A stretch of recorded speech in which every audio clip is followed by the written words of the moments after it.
안녕하세요. 사연에 빠지다의 DJ 민영입니다. 오늘도 사연 시작하기 전에 구독과 좋아요 버튼 눌러주시고요. 오늘의 사연도 함께 시작해 볼게요. 안녕하세요. 저는 60대 후반에 회사를 운영하고 있는 아줌마입니다. 저는 추위를 많이 타는 편이라 겨울 중에 겨울을 가장 안 좋아하는 편인데요. 제가 운영하는 화장품 회사 출장권 때문에 요즘은 왔다 갔다 할 일이 많아 몸이 피곤하네요. 그래도 차 안에서 비행기 안에서 듣는 이 사연 채널 덕분에 심심찮은 위로가 되고 있습니다. 혹시 여러분은 동창회에 나가시는 편인가요? 저는 지금으로부터 오래전 동창회에 나간 기억이 있습니다. 거기서 악연을 만나는 엄청난 일이 벌어졌죠. 그 덕분에 지금도 동창회 하면 그 기억이 가장 먼저 떠오르곤 합니다. 얼마 전엔 평소처럼 출장을 가며 사연을 듣다 저도 모르게 그 기억이 떠올라 한번 적어보게 되었는데요. 필력은 훌륭하지 않지만 꼭 여러분들과 공유하고 싶은 마음에 적어봅니다. 우선 저는 처음부터 사업을 운영하거나 그럴 생각은 없었고요. 저희 시아버지 쪽 회사를 살리기 위해 관여하다 보니 어쩌다 제 회사를 운영하게 되었습니다. 그 전엔 정말 숱한 고생을 많이 했죠. 여러분들 혹시 제 나이 동년배 분들이라면 아시겠지만 저희 때는 가난하고 다들 살림이 고단했잖아요. 저희 친정은 그 중에서도 유독 퍽퍽하고 힘든 시기를 어렵게 지나가고 있었습니다. 저희 아버지께서는 택시 운전수셨고 어머니께서는 몸이 아프셔서 일을 못했는데 줄줄이 4명의 자식이 있었어요. 그러니 아버지 수입만으로는 늘 배가 고플 수밖에 없는 현실이었죠. 저희 장남인 큰오빠가 공부를 굉장히 잘했는데 공부 대신 일을 선택하면서 조금 나아지긴 했지만 그럼에도 책임감 많은 큰오빠조차 허덕일 정도로 생활은 나아지지 않았습니다. 특히 저희 아버지께서 사기를 맞아 빚더미에 오르시면서부터는 더더욱 심해졌어요. 그게 제가 식모살이를 하게 된 가장 큰 이유가 아닐까 싶습니다. 젊은 분들은 모르시겠지만 어린 나이에도 생계를 위해 다른 집 식모로 가 일하던 시대가 있었어요. 저에겐 참 서럽고 힘든 세월이었습니다. 남의 집살이를 한다는 것은 정말이지 매일매일이 눈칫밥을 먹어야 하고 혹시라도 뭘 잘못해서 혼이 날까봐 전전긍긍 해야 하는 것이었죠. 어느 날은 어머니께서 울며 저에게 말씀하시더라고요. 얘들아, 어쩌면 좋니? 글쎄 너희 아버지가 난 모르겠다 이제. 우린 다 망했어. 알고 보니 아버지께서 친한분의 투자 정보를 믿고 그동안 알들이 모은 돈을 넣으셨다는데 그게 사기였던 겁니다. 그리고 며칠 후 친정어머니가 저희를 흔들어 깨우시더니 다급히 이 집에서 나가야 한다더군요. 엄마 지금요? 미주야 얼른 짐 싸라 얼른. 어디 가는 건데요? 그냥 할머니네 놀러 가는 거야. 저흰 그게 야반도주라는 것도 모르고 어린 나이에 놀러 가나 보다 하는 마음으로 집을 나가야 했어요. 그리고 도착한 집인 친할머니 댁에서 하루하루를 보낼 때까지도 어떻게 상황이 돌아가는지 알 수 없었죠. 친할머니는 빚을 갚기 위해 일을 나가야 하는 엄마 아빠 대신 어린 저희를 돌보시곤 했는데요. 저희 형제들을 좋아하지 않으셨습니다. 그중 유독 저를 싫어하셨고요. 계집애가 밥을 많이 먹는다고 하시면서요. 에휴, 계집애가 모조리 밥을 많이 먹니? 뭐가 되려고. 입이 이렇게나 많은데 네 남동생 양보할 생각은 않고 말이야. 아유. 어린 나이에 쌀 씻고 바닥 청소하고 그렇게 눈치 보며 지내면서도 할머니는 밥을 많이 먹는 저를 굉장히 못마땅해 하셨습니다. 그러던 어느 날 할머니가 밤중 누군가와 속삭이는 소리를 듣게 되었죠. 제 미주는 어디 보내버려야 하는 거 아닌가 몰라. 어차피 남자도 아니고 시집가면 쓸모도 없을 텐데 이대로 있다간 나도 니들도 다 굶어 죽겠어. 얼른 보내버리자. 할머니가 말을 하는 대상이 엄마라는 건 그 다음에 짐작할 수 있었습니다. 친정어머니는 그래도 제 나이가 너무 어리다며 어딘가에 일을 하러 보내는 건 너무 가혹한 일이라고 말씀하셨죠. 허나 할머니는 계속해서 엄마를 설득하고 있었고 엄마 역시 점점 할머니 말에 수긍하고 있었습니다. 어린 저는 도대체 어떻게 된 영문인지 몰라 그저 벌벌 떨며 차디찬 이불 속에서 바싹 몸을 웅크리고 있었죠. 근데 그 다음 날 엄마가 저를 조용히 부르시더니 이러시더군요. 제가 너무나 듣고 싶지 않던 말이었습니다. 미주야, 너 거기 가면 배부르게 먹을 수 있어. 여기랑 다르게 따뜻하게 지낼 수도 있고. 그러니까 서울 가라, 어? 엄마, 나 가기 싫어. 식모살이 하기 싫어. 나 학교 가고 싶어. 꼭 가야 돼? 미주야, 엄마 부탁이야. 여기선 할머니도 엄마도 널 책임질 수가 없어. 저는 엄마의 다리를 붙들고 싫다고 계속해서 매달려봤지만 엄마는 결국 냉정하게 말씀하셨습니다. 제가 나가야 집이 살 수 있다면서요. 엄마의 그 말에 저는 더 뭐라 대꾸할 수가 없었습니다. 눈물이 그렁해서는 저를 어떻게든 보내시려는 엄마의 결의가 느껴졌기 때문입니다. 그렇게 전 어린 나이 서울의 어느 집으로 가게 되었고 그곳은 여관 사업을 하는 주인집이었어요. 그 집에 발을 들이자마자 저희 집과는 달리 굉장히 잘 사는 집이라는 게 한눈에 느껴졌어요. 처음엔 감탄이 흘러나왔죠. 그런데 주인집 아주머니는 제가 오자마자 차가운 눈길로 할 일을 안내해 줄 뿐 말도 잘 섞으려 하지 않았습니다. 거기서부터 약간 쎄한 감이 오기 시작했습니다. 예, 너 일 잘하는 거 맞지? 나는 소개받을 때 네가 행동도 빠릿빠릿하고 일도 잘한다고 해서 돈 주고 쓰기로 한 거야. 너 여기서 먹여주고 재워준 값 톡톡히 해야 한다. 사람은 다 제 값을 해야 하는 거야. 네. 기운 없이 고개를 떨구며 알겠다고 하는 제게 주인집 아줌마는 더 차가운 눈길을 보내며 그날 할 일을 지시했습니다. 일단 네 그 꼬질한 옷 벗고 깨끗이 씻은 다음에 새 옷으로 갈아입어라. 우리 집에서 그 거지 같은 행색은 절대 허락 못하니까. 다 끝나면 저녁밥 지어야 하니까 다른 신모 언니들한테 물어보면서 돕고. 알았니? 참고로 여기는 너만한 나이 우리 딸도 함께 살고 있으니까 거슬리게 행동하면 안 된다. 네, 알겠습니다. 친정엄마는 제게 그곳에 가면 따스하고 배부르게 있을 수 있다고 말했지만 실상은 전혀 달랐습니다. 우선 주인집에서 일하면서 저는 잠을 제대로 자본 적이 한 번도 없었습니다. 아주머니는 게으름을 피우는 것을 상당히 싫어하셨고 게으름 피우는 아이한텐 절대 밥을 주지 않겠다고 하셨어요. 그래서 아침잠이 많은 저는 한 번도 편하게 자본 적이 없었습니다. 실제로 제가 한번 늦잠을 자고 일어났을 때 주인집 아줌마는 바로 손을 들어 제 뺨을 날리셨어요. 이 망할 년이 어디서 군뱅이처럼 행동하고 있어? 식모로 들어왔으면 빠릿빠릿하게 움직여야지. 다시 쫓겨나고 싶어? 아마 저희 집이 그 주인집에서 조금만 가까웠어도 저는 어떻게든 도망을 나왔을 겁니다. 그런데 이미 집에서 너무 멀리 떨어진 곳에 와 있는 이상 저는 굶어 죽지 않기 위해 밥과 김치만이라도 먹게 해주는 것에 감사하며 지내야 했어요. 그 어린 나이 아침에 일어나 연탄불에 밥을 하고 졸린 눈을 비벼가며 다른 식모들과 함께 빨래비누로 옷을 하나하나 빨고 물에 찬 기운 때문에 손끝이 벌거졌는데도 혹여나 깨끗하게 안 빨면 날아올 뺨새가 무서워 한겨울에도 정말이지 이를 악물고 빨래를 했던 것 같아요. 정말 지금 생각하면 너무 혹독했습니다. 그 집주인 아줌마가 성격이 보통이 아니었습니다. 얼마나 깐깐하고 아랫사람들을 무시하는지. 식모라고 해봤자 다 저처럼 어린 아이들이 많았는데 한 명이라도 일을 제대로 못한다고 하면 가차없이 내쫓거나 물리적인 가학행위를 하곤 했습니다. 그 때문에 도망간 친구도 한 명 있었어요. 아직도 이름이 기억나는데요. 정순이라는 이름의 친구가 어느 날 심하게 감기가 걸려 그만 주인집 아저씨 생신상을 다 차리지 못하고 잠에 들어버린 겁니다. 그리고 집에 돌아와 그 사실을 알게 되신 주인집 아줌마가 노하셔서는 손에 잡히는 쇠집게를 들고 정순이를 구타하기 시작했어요. 살려주세요. 아줌마 제발 살려주세요. 이년이 어디서 지랄 떨고 있어? 너 같은 애들은 좀 맞아야 정신 차려. 너 똑바로 안 돼? 정순이는 살려달라고 계속해서 빌었지만 주인집 아줌마는 발로 정순이의 얼굴을 밟아가며 때렸습니다. 나중엔 제가 정순이가 죽을까봐 무서워 제발 그만하라고 주인 아줌마의 발을 잡고 빌기까지 했어요.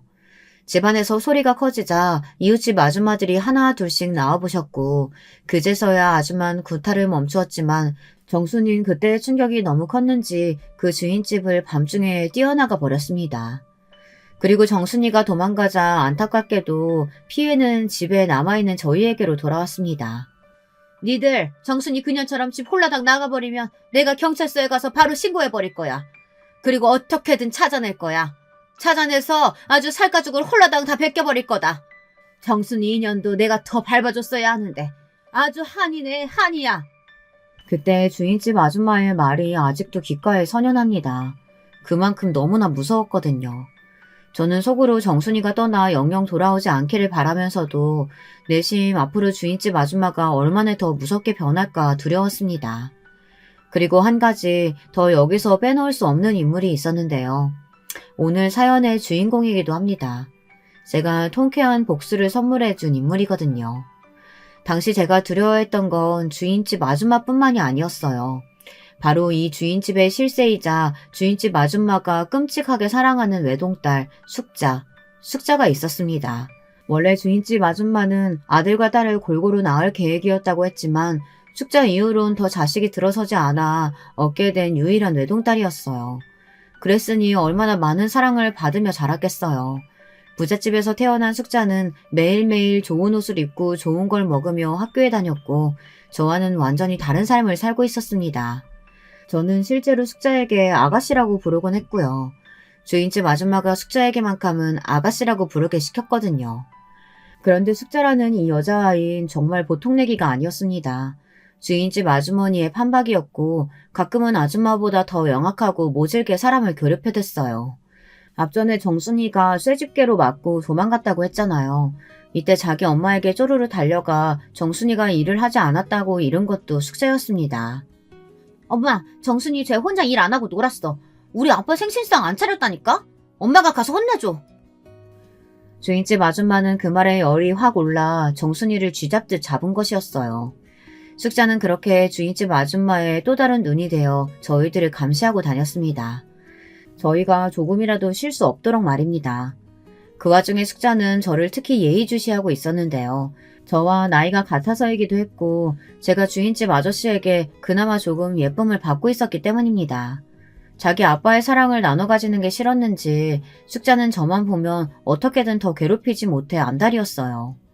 그러다 어느 날은 조용히 저를 부르더니 자기 학교 숙제들을 떠넘기더라고요. 이거 다 해놔. 나 친구랑 놀다 올 거니까. 네? 이걸 어떻게 제가 해요? 저는 공부라고는 모르는데. 아 몰라. 네가 알아서 해. 모르면 거기 책 있잖아. 책 보고 하라고. 다행히 큰오빠에게 교육을 받아 글을 읽을 수는 있었지만 저는 이미 어린 나이에 식모로 들어와 제대로 학교를 다니지 못하는 아이였어요. 어떻게 제가 숙제를 할 수 있었겠나요? 하지만 이 또한 숙자에게 미움을 받을까 싶어 어떻게든 억지로 꾸역꾸역 숙제를 대신 해주기 시작했습니다. 책을 보고 풀어보고 풀다 모르겠으면 또 책을 보고 그런 식으로 숙제 대행을 했죠. 그 후로 숙자는 저에게 학교 숙제 같은 것들을 꾸준히 떠맡겼습니다. 저는 일이 다 끝나고 남는 시간 쉬지 못하고 숙자의 숙제들을 대행해줬고요. 물론 숙자는 단 한 번도 제게 고맙다 하지 않았습니다. 하녀 주제에 머리는 좀 돌아가나 보다 하며 저를 비웃기 일쑤였어요. 그러던 어느 날 사건이 벌어지고 말았는데요. 제가 숙제를 대신해줬다는 것을 주인집 아줌마 아저씨가 알게 된 것입니다. 다른 건 몰라도 교육에 진심이었던 숙자네 아버진 숙자를 불러 크게 야단을 쳤고 저 역시 옆에 같이 무릎을 꿇고 앉아 혼이 났습니다. 너 숙자 학교에 보내줬더니 뭐하고 놀아치는 거야? 내가 너 공부 안 하고 싸돌아다닐 때부터 알아봤다. 어디 할 짓이 없어서 네가 해야 할 숙제를 위주한테 시켜. 너 그 정도로 모자른 놈이야? 주인집 아저씨는 한번 화가 나면 굉장히 무서워지는 성격이었기에 숙자는 그에 아무 말 못하고 눈물만 뚝뚝 떨고 왔습니다. 그땐 저도 덩달아 무서워 벌벌 속으로만 떨고 있었죠. 그런데 숙자가 그냥 잘못한 일에 대해 혼나고 넘어갔으면 될 것을 갑자기 뭐가 억울하고 분했는지 거짓말을 하는 겁니다. 자기가 숙제를 시킨 게 아니라 제가 숙제를 해주고 싶다고 졸라서 한마디로 제가 원해서 맡긴 것이라고요. 아빠, 진짜예요. 나는 숙제 내가 하려고 했는데 미주 글쎄 얘가 괜히 자기도 공부하고 싶다면서 책을 뺏어갔다니까요. 책을 뺏어가는데 내가 어쩔 도리가 없잖아요. 아빠, 미주 얘 되게 욕심 많아요. 내가 학교 다니는 거 엄청 시샘하고 부러워했다니까요. 나는 아무 잘못도 없다고요. 뭐? 이놈의 자식이 거짓말까지 하는 거야? 그래, 오니 알았다. 미주, 너가 솔직하게 말해봐라. 솔직하게 말해야 한다. 숙자의 눈치가 보이긴 했지만 저는 사실대로 말했어요. 숙자가 시켰고 그걸 거절하면 안 좋은 일을 당하게 될까봐 어쩔 수 없이 한 거라고요. 여기서 거짓말을 해봤자 상황만 더 안 좋아질 게 뻔했거든요. 역시나 주인집 아저씨는 더 화가 나셔서 얼굴색이 원연히 달라지셨고 숙자를 학교에 더 이상 보내지 않겠다는 말까지 나오셨습니다. 내가 열심히 벌어먹이고 살면 뭐하냐. 계집애가 공부도 안 하고 매일같이 놀러다니기 바쁜데. 됐다. 너 같은 애한텐 돈 들여 학교 보내줄 필요 없어. 숙자는 그 말에 엉엉 울며 잘못했다고 빌었지만 아저씨는 결정을 물을 기미가 안 보이셨습니다. 주인집 아주머니와 숙자가 함께 며칠을 싹싹 빌어 다시 학교에 가게 됐지만요. 그런데 문제는 여기서부터였습니다. 숙자가 저를 어떤 밀고자로 생각한 건지 그 후로부턴 저만 보면 살기 어린 눈빛으로 가만두지 않겠다는 말을 하더군요. 한여 주제에 내 똥이나 치워도 모자르냐니. 감히 네가 그딴 말해서 날 곤란하게 해? 너 때문에 아빠한테 뺨까지 맞았잖아. 아니야, 숙자야. 난 정말 말한 적 없어. 네 숙제 대신해주고 있는 거 아무한테도 말 안 했어. 그럼 어떻게 아빠가 알게 됐는데? 다 네가 한 짓이잖아. 나도 몰라. 그건 아무튼 난 아니야. 정말이야. 숙자는 끝끝내 제 말을 믿지 않았고 그 후로부턴 모든 일에 회방을 놓기 시작했어요.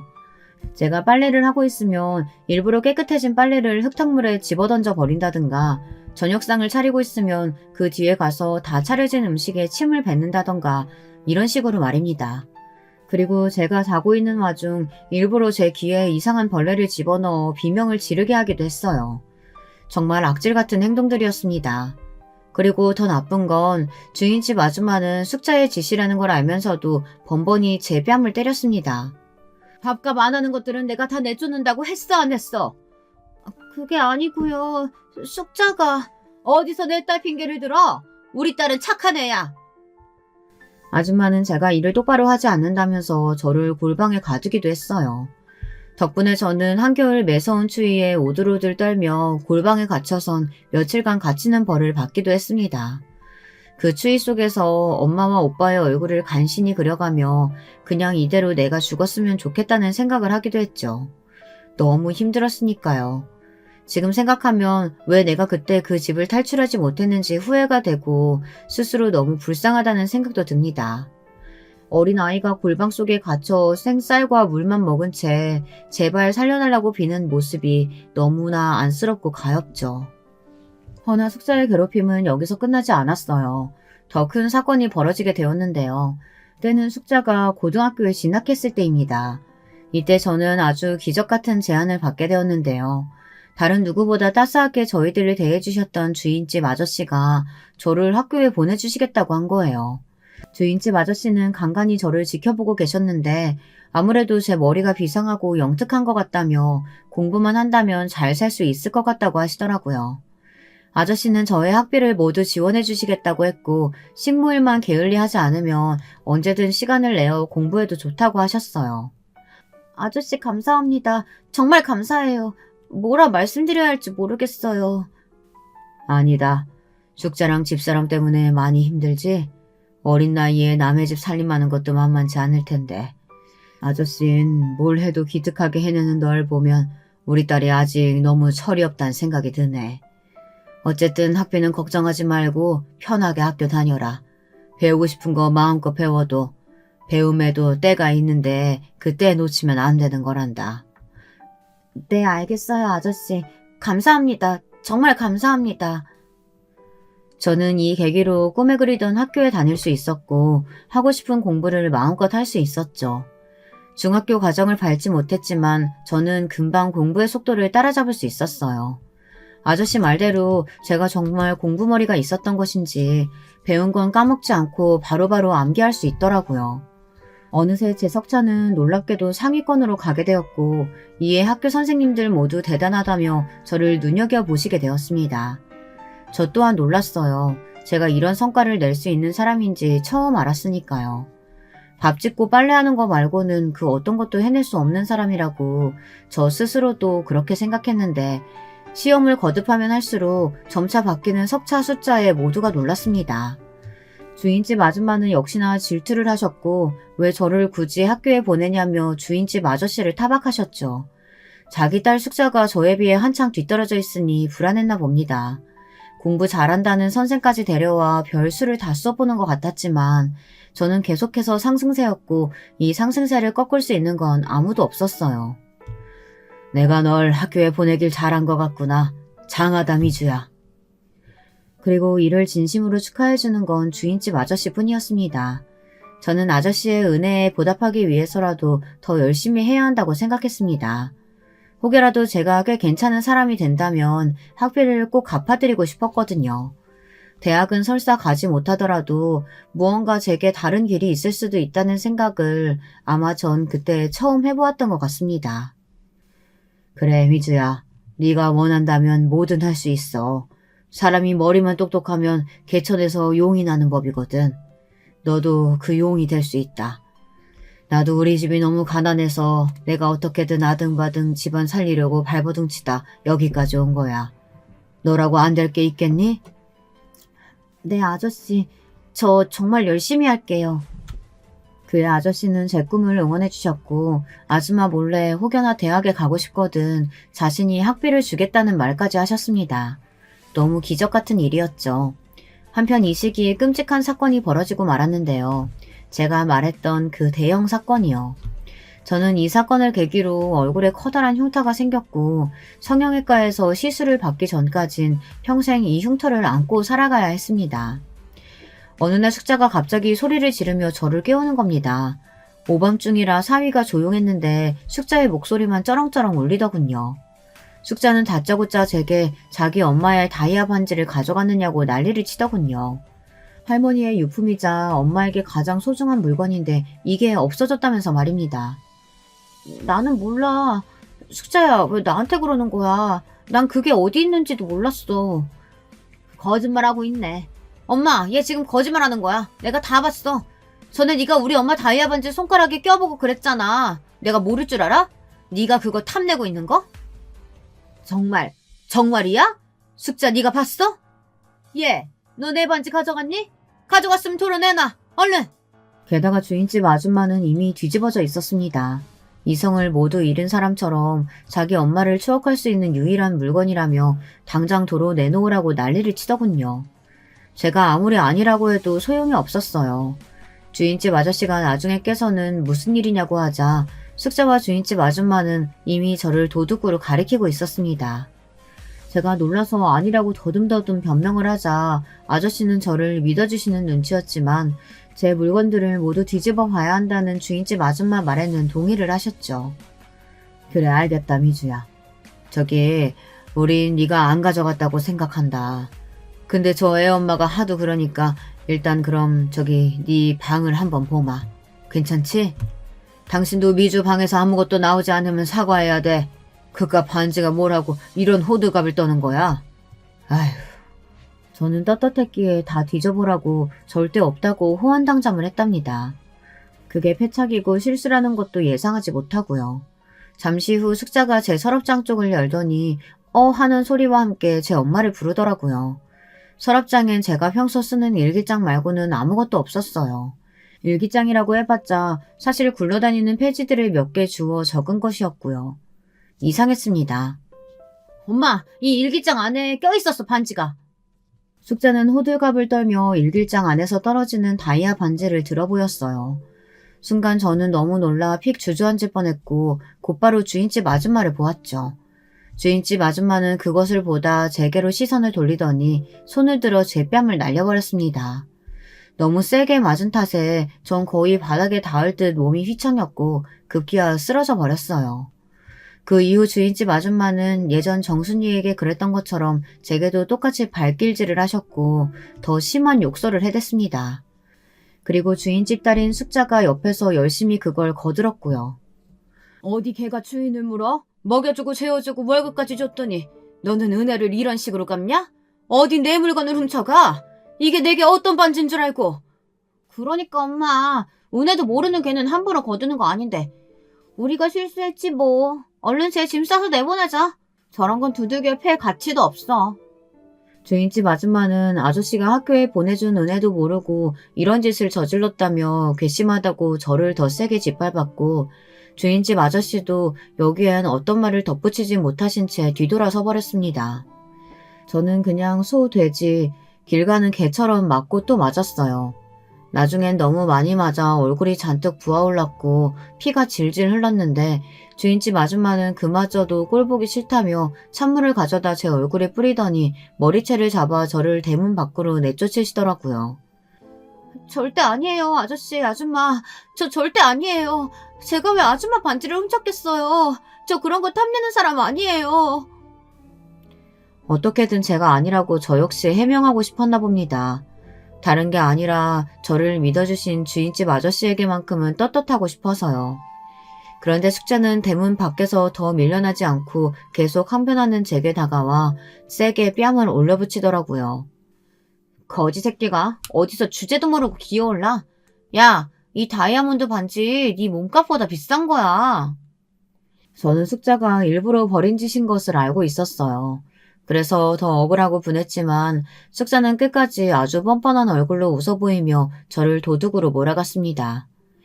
그렇게 저는 제가 성심을 다해 일한 곳에서 잔뜩 얻어맞은 채 쫓겨나게 되었고, 그게 주인집에서의 마지막 기억이었답니다. 그 이후 저는 갈 곳이 딱히 없었기에 어디 화장실 같은 곳에 들어가 잠깐 눈을 붙였다가 친정의 품이 생각나 미친 듯이 기차를 타고 할머니 댁으로 향했습니다.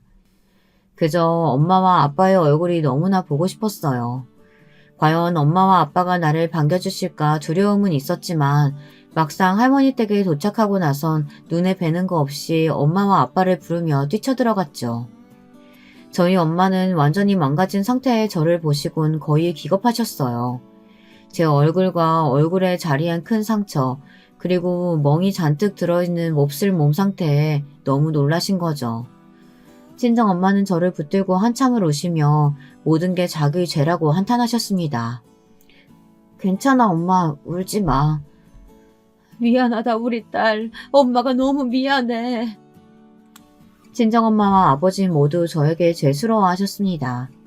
하지만 다행히 할머니 댁에 살면서 소름 끼치는 주인집의 기억도 조금씩 떠나보내게 될 수 있었어요. 그럼에도 저는 한 가지 가슴속에 이루지 못한 꿈 내지 열망이 있었는데요. 그건 바로 학업에 대한 열망이었습니다. 고등학교는 비록 다 마치지 못했지만 공부를 잘했던 가닥이 있었기에 저는 엄마에게 검정고시를 보고 대학에 가고 싶다고 했고, 대학 학비는 제가 벌어 다니겠다고 말했답니다. 그래, 우리 딸이 하고 싶다는데 엄마가 허락 못 해줄 거 있니? 엄마도 열심히 일해서 우리 딸 학비 못 해줄게. 너무 감사하게도 친정엄마는 제가 식모살이하며 얻은 얼굴의 상처가 가슴이 아팠는지 공장에 들어가 일을 하셔서라도 학비를 도와주시겠다고 했어요. 그리고 그때 하늘에서 가여운 절 조금 도운 것인지 할머니가 돌아가시면서 제게 시골 땅을 남겨주셨기에 그 땅을 팔아 대학 학비를 보탤 수 있었습니다. 그렇게 저는 두 번째 인생을 살게 되었습니다. 저는 대학에 들어간 직후를 제 두 번째 인생이라고 이야기하고 다니는데요. 왜냐하면 대학에 들어가서 남편도 만났고 이후엔 결혼도 했기 때문이랍니다. 남편은 저와는 달리 부유한 집에서 태어나 여유롭게 공부한 사람이었는데요. 비록 저와 살아온 환경은 달랐지만 공유하는 가치관이나 성격은 잘 맞았어요. 제 얼굴에 흉터도 신경 쓰지 않았습니다. 그래서 대학 내내 만남을 가져오다 결혼을 하게 되었죠. 걱정했지만 시부모님도 무난하신 성격이었고 저희 친정이 못 사는 걸 아시면서도 저를 맏며느리로 반겨주셨습니다. 남편은 참고로 동생 둘을 둔 장남이었는데요. 도련님들이 아직 다들 어려 저와 남편이 도련님 용돈도 주고 어느 정도 보살펴주며 함께 지내게 되었어요. 시댁에 합가해 지내는 삶이라 하면 불편하기도 하고 시부모님 모시느라 조금 힘들기도 하지만 그럼에도 불구하고 저는 워낙에 힘든 생활을 했었기에 그저 가정이 주는 따스함과 그 든든한 울타리가 참으로 좋았던 것 같습니다. 집에서 아기 키우고 도련님들 챙겨드리고 나중에 시부모님 조금 아프셨을 땐 보살펴드리는 것도 그리 아주 힘들지만은 않았어요. 제가 해야 할 일이라고 생각했고 시부모님도 남편도 모두 저에게 고마워했기에 버틸 수 있었습니다. 그러다 시아버지가 운영하시는 회사에 약간 문제가 생기면서 시댁의 가세가 급격히 기울었는데요. 이 역시 저희 친정 아빠가 겪은 상황과 크게 다르지 않아 더 마음이 아팠습니다. 시아버지는 당시 화장품 관련 사업을 하고 계셨는데 친한 지인분에게 사기를 맞아 상당수의 돈을 잃으신 상태였어요. 말씀을 들어보니 고향에서 동고동락한 중마고우라고 하더라고요. 시아버지도 배신감에 정신이 말이 아니었고 그 여파 때문인지 기억력도 전과 같지 않게 오락가락 하시더라고요. 그런 모습을 지켜보고 있자니 저는 이 가정의 한가운데에서 내가 이제부터 무엇을 해야 할지 어딜 보아야 할지 고민되고 걱정도 되었습니다. 그러다 시아버지가 완전히 병원으로 알아눕게 되시면서 갑자기 어머님이 저를 시댁으로 부르시더군요. 그때 어머님이 하신 말씀은 당시로선 상당히 충격적이었습니다. 애기야, 네 아버님이 하던 사업 말이다. 네가 물려받는 게 어떻겠니? 네? 아니 남편도 아니고 제가요? 그래, 내 아들 내가 키워 잘 알지만 저놈은 사업할 배짱은 없는 녀석이야. 사업 머리도 그렇고. 왜 옛말에 사업할 사람은 따로 있다고 하지 않니? 나는 그게 왜인지 너 같구나. 네가 옛날부터 네 시아버지한테 이것저것 사업적으로 조언해줬던 것들이 다 좋은 방향으로 먹히지 않았니? 이는 이제 일어날 기미가 보이지 않으니 나도 선택을 해야 돼. 나는 네가 우리 집 가업을 이끌어줬으면 좋겠다. 하지만 어머님, 저는 집에서 살림만 했던 여자고 제가 아버님께 드렸던 조언은 정말 작은 것들이라 가업을 이어간다는 게 조금 부담스러워요. 차라리 도련님이 하시면 몰라도요. 아이고, 네 도련님이나 네 남편이나 다 똑같아. 내 배에서 나온 놈들인데 내가 모를까. 그러지 말고 네 감을 믿고 한번 해보는 게 어떻겠어? 거기에 시어머니는 시아버지께서도 후계자로 저를 점 찍어놓고 계셨다고 덧붙이셨습니다. 저는 얼떨떨했죠. 아무리 그래도 제가 갑자기 사업이라니 뛰어든다 해도 잘 해낼지 미지수였어요. 한 번도 해본 적이 없었으니까요. 그래서 일단 남편한테 일을 털어놓고 상의를 해보았는데요. 기분 나빠할 줄 알았던 남편은 의외의 반응을 보였습니다. 엄마가 그런 말씀을 하셨어? 그래, 나도 아버지가 당신을 점 찍어두고 있는 줄 알았어. 내심 속으로는 알고 있었는데 당신 부담스러워할까봐 말은 안 했지. 그래, 나는 찬성이야. 당신이 한다면 잘할 수 있을 거라고 생각해. 나도 열심히 옆에서 서포트 해줄게. 한번 해보자. 남편까지 찬성을 하고 도련님들도 적극적으로 제가 이끌어가야 한다고 하니 그야말로 얼떨떨했지만 이상하게 든든한 느낌도 들고 이렇게 나를 믿어주는데 한번 해볼까 하는 생각도 들었습니다. 저 혼자 하는 거면 당연히 두렵고 무섭겠지만 뒤에서 남편과 도련님들이 열심히 도와준다고 하니 해볼 만하다는 생각이 들었어요. 그래서 일단 아버님의 사업을 제가 물려받기로 하고 몇 년간 사업을 되살리기 위해 열심히 했습니다. 먼저 아버님의 오랜 지인분들을 제가 직접 찾아가 무릎을 꿇고 도움을 요청드렸어요. 무례한 부탁일 수 있지만 저희가 정말 어려워서 이렇게 신뢰를 무릅쓰고 찾아왔어요. 저희 아버님이 아프시면서 며느리인 제가 가업을 이어받게 되었어요. 여기 있는 분들 모두 아버님과 절친한 분들이라고 들었습니다. 제발 이번 한 번만 도와주신다면 이 은혜 잊지 않고 꼭 보답하겠습니다. 아버님이 워낙에 인품이 훌륭하셨던 분이고 지인분들이 힘들 때 선뜻 도움을 먼저 주셨던 분이라 다행히 그분들이 적극적으로 나서주신 덕에 사업은 조금씩 빛을 보이기 시작했어요. 자금줄이 트이니 그 다음부터는 쑥쑥 다시 성장의 기미가 보이더라고요. 그리고 저란 사람 역시 사업에 적응해 나가며 제가 나름 회사 경영에 소질이 있다는 것도 알게 되었습니다. 그때 전 아주 큰 결정을 내리게 되었죠. 지금 생각해보면 그때의 결정이 제 인생을 바꾸는 결정타가 아니었을까 싶습니다. 여보, 나 이제 새로운 사업에 도전해보고 싶어. 내가 생각하는 사업이 있는데 당신이 좀 도와줬으면 좋겠어. 갑자기? 아니, 잘 자리 잡았는데 또 무슨 사업을? 남편은 당황스러워했지만 제 선택을 따라주었어요. 그렇게 아버님의 사업이 자리를 잡았을 때 그것을 도련님에게 잠시 맡기고 저는 꽃배달 프랜차이즈 사업을 시작했어요. 독학으로 꽃을 배웠고 5년 넘게 전국을 돌며 가맹점을 모집했어요. 읍면 단위까지 돌면서 잘하는 꽃집이 어디냐고 물어물어 가게들마다 찾아가 주인들을 설득했습니다. 그래서 가맹점과 신뢰를 쌓아 안정된 사업 기반을 마련해 나가기 시작했죠. 남편과 함께 상품들을 꾸준히 개발하는 것도 소홀히 하지 않았어요. 다양한 아이디어 상품들을 개발해 나가면서 천천히 사업이 잘 되어가고 있다는 느낌을 받았죠. 그리고 드디어 사업이 어느 정도 정점을 찍었을 때 마음 깊은 곳에서부터 벅참이 차올랐습니다. 시댁으로부터 남편으로부터 정말 뜻깊은 축하의 박수도 받을 수 있었어요. 여보, 생각해보면 다 당신 덕분이야. 당신이 애써준 덕분에 우리 어머니도 내 동생들도 모두 편하게 살 수 있었어. 당신이 수고해주지 않았다면 솔직히 우리 다 길바닥에 나앉았을 수도 있는데 정말 고마워 여보. 내가 당신 만난 건 정말 천운이다 천운. 제 생일날 도란도란 시댁 식구들과 모여 밥 한 끼를 하는데 갑자기 도련님들과 남편이 미리 준비한 케이크를 꺼내놓으며 저런 말을 하더군요. 마음 한켠이 정말 찡했습니다. 이 순간이 제 인생의 가장 큰 전성기나 다름없었죠. 그런데 이때 바로 그 아이가 제 인생에 다시 끼어든 겁니다. 동창회에서 말이죠.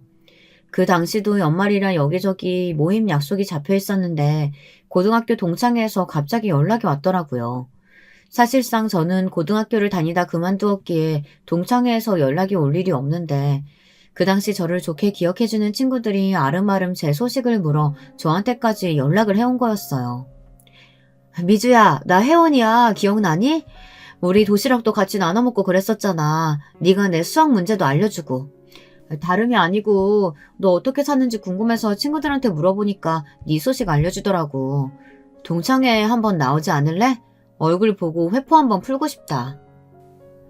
저에게 연락 온 친구 혜원이는 시간이 아주 많이 흘렀지만 어렴풋이 기억이 났습니다. 코가 둥글둥글하고 눈이 작은 친구였어요. 문자를 받자마자 전 무엇보다 반가운 마음이 들었고 가슴이 뭉클해졌습니다. 친구들이 아직도 나를 기억해준다는 것이 너무 고맙고 기쁘더라고요. 그래서 알겠다고 곧바로 수락하고 동창회에 갈 날을 기다렸습니다. 그리고 속으로 혹시 마주치게 될 숙자에 대해서도 염두에 두었어요. 만약 마주친다면 어떻게 변해 있을지, 어떤 얼굴일지 무척 궁금했죠. 저는 이날 남편과 함께 가고 싶었지만 남편이 바빠서 참석하지 못했고 저 혼자 가게 되었는데요. 설레는 마음으로 기사에 차를 타고 동창회 장소에 도착한 순간 나이를 아주 많이 먹은 옛 친구들 얼굴이 하나둘 눈에 들어오더라고요. 신기하게도 주름이 자글자글한 얼굴 속에 제가 기억하는 앳된 얼굴들이 남아있었습니다. 야, 혜원아, 나 미주야. 연락줘서 고마워. 그나저나 너무 반갑다. 이렇게 연락된 게 어디야? 죽기 전에 볼 수 있어서 너무 다행이다. 처음엔 어색했지만 이야기를 하다 보니 어색함은 사라지고 차츰 옛날 시절 그 수줍고 풋풋하던 고등학교 시절의 사람들이 되어가고 있었습니다. 다들 모두 그 시절을 어제 일처럼 기억하고 있었고 그것에 대한 감회가 참 남달랐어요. 어느새 다들 약간 술이 올라 막 웃고 떠들고 있는데 세월이 흘러도 변하지 않는 우정에 대해서 다시금 생각하게 되더라고요. 몇 친구들은 운이 안 좋게 세상을 떠났거나 혹은 아파서 참석을 못한 친구들도 있었지만 그럼에도 함께 있을 수 있다는 것 자체에 감사했습니다. 그리고 더러 아파서 누워있는 친구들의 소식을 알게 됐을 땐 마음이 안 좋았죠. 그런데 그때였습니다. 갑자기 문을 열고 누군가 들어오는데 명품으로 치장을 한 여자더군요. 저는 한눈에 알아볼 수 있었습니다. 주름이 많은 얼굴임에도 그걸 가리기 위해 진한 화장을 하고 있는 안 어울리는 금목걸이를 주렁주렁 매달고 있는 여자. 바로 저를 그토록 괴롭혔던 숙자였어요. 숙자가 들어오자 모두가 약속한 듯 분위기가 싸늘해졌습니다. 어쩐지 반기지 않는 기색이었어요. 숙자는 고등학교를 다닐 때도 친구들에게 한 번도 살갑게 군 적이 없고 오히려 자기보다 가난하고 약한 애들을 괴롭히고 다녔으니 어떻게 보면 반기는 게 이상했죠. 저 역시 인간인지라 그때 일이 더럭 생각나 표정이 싹 굳었습니다. 미주야, 난 숙자까지 올 줄은 몰랐다. 숙자 쟤 저번 동창회 이후로는 안 온다고 선언했는데 갑자기 무슨 바람이 불어서 왔대니? 제 옆에 있던 친구가 작게 속삭이더군요.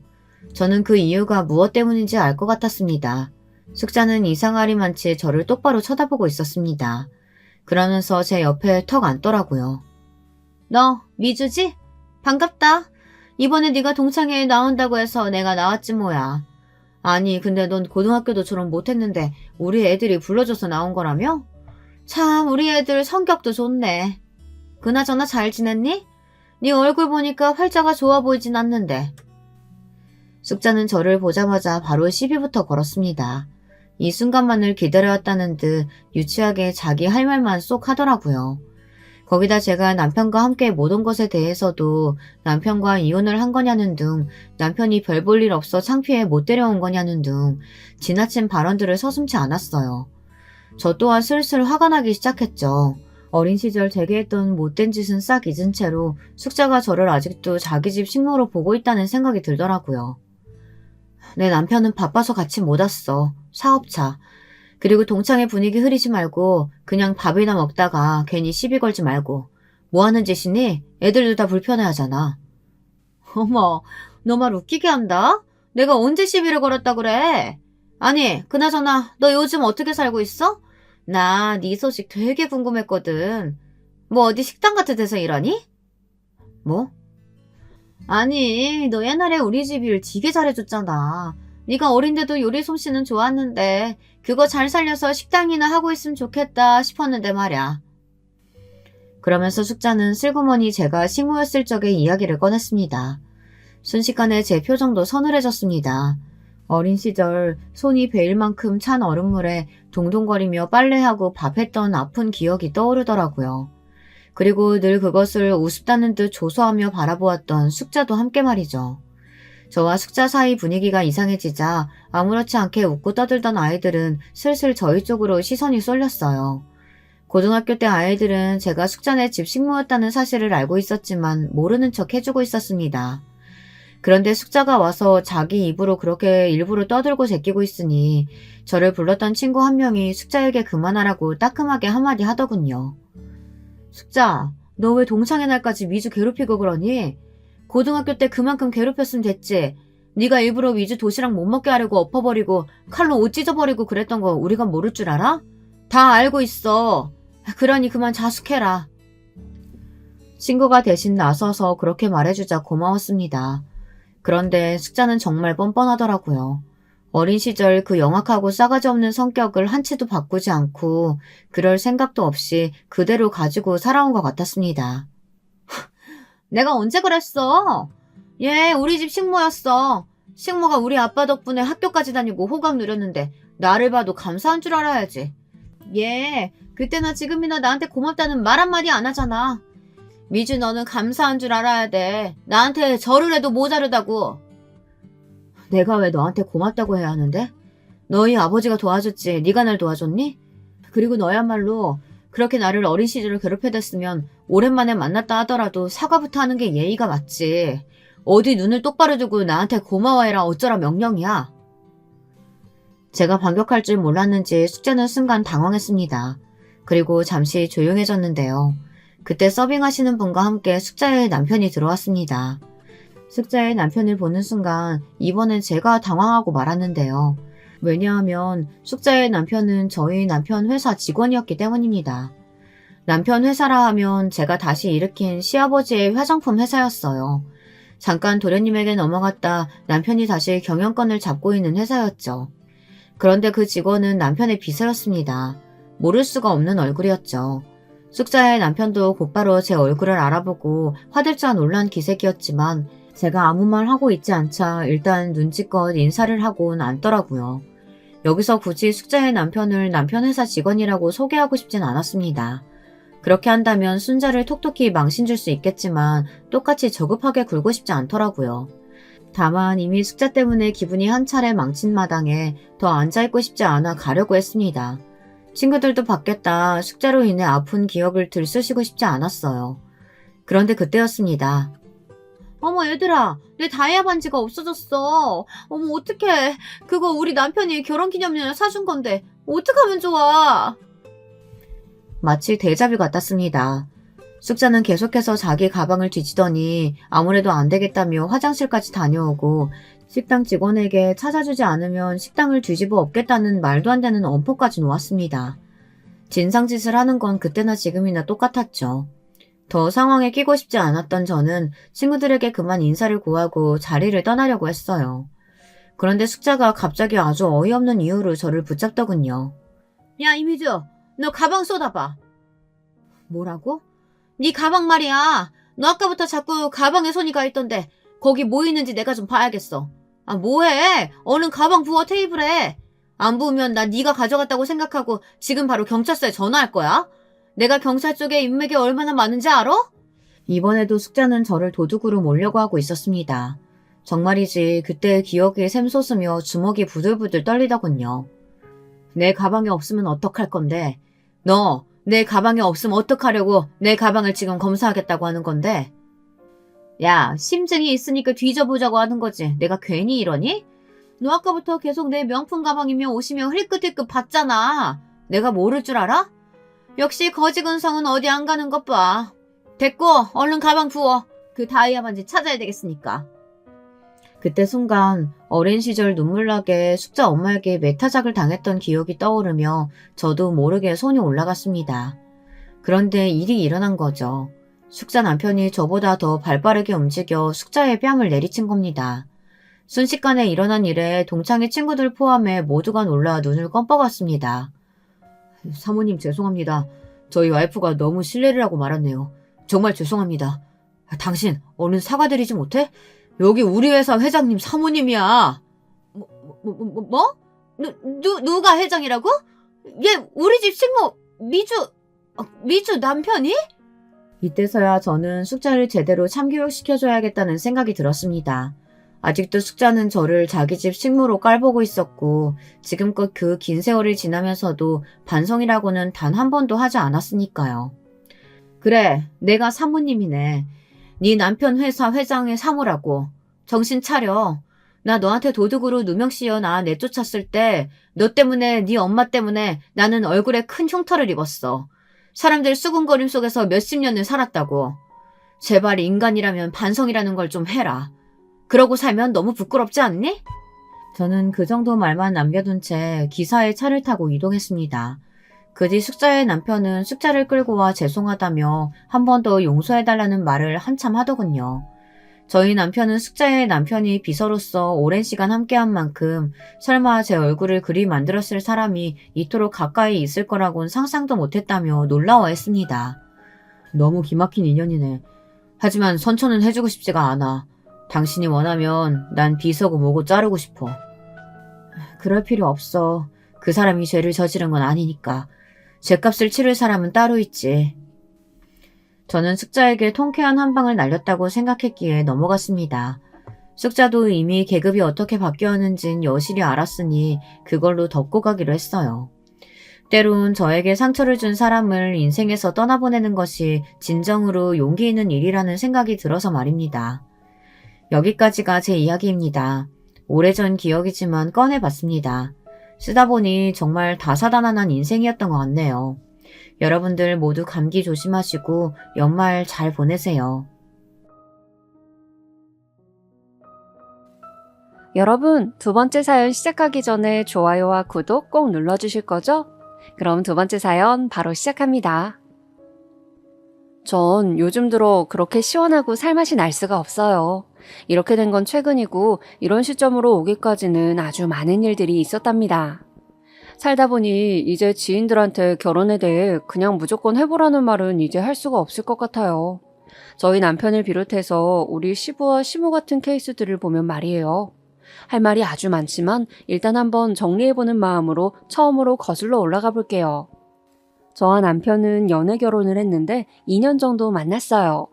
얼마 나이 차이도 많지 않았지만 그래도 장남인 이 사람은 꽤 오빠 대접을 받고 싶어 했어요.